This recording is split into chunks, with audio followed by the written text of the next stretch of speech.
At the opening session of the Health Summit in Berlin, the music was upbeat. But given the latest warnings on how Ebola will keep on killing, the message from the politicians and medical experts here is inevitably cautious. The German government believes the richest countries should be doing far more. The international community underestimated the Ebola outbreak this year. Many assumed that the outbreak, like the ones that preceded it, would be very much contained regionally and would subside within a short period of time. This was a misjudgment.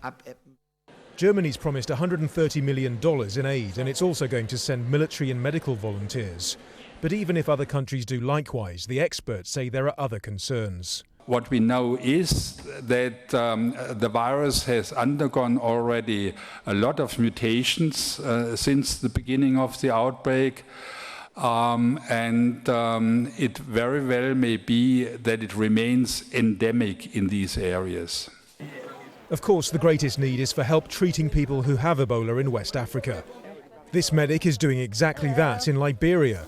She's one of hundreds from East Africa who volunteered to work in hospitals in affected areas.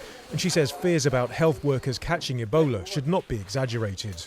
You know 100% that you've just gone inside and touched a patient with Ebola. So that was really scary the first time. But you kind of get into the routine and you just get really, you just become really safe about it. So it's not hard. I mean, it's not challenging nursing work. It's more kind of the physical demands and the getting used to the routine and more the mental stuff that's harder. The calls for swifter action are coming thick and fast now. The politicians say they are listening, and events like this are a chance for the world to tell them how to make their action count. Nadim, Al Jazeera, Berlin.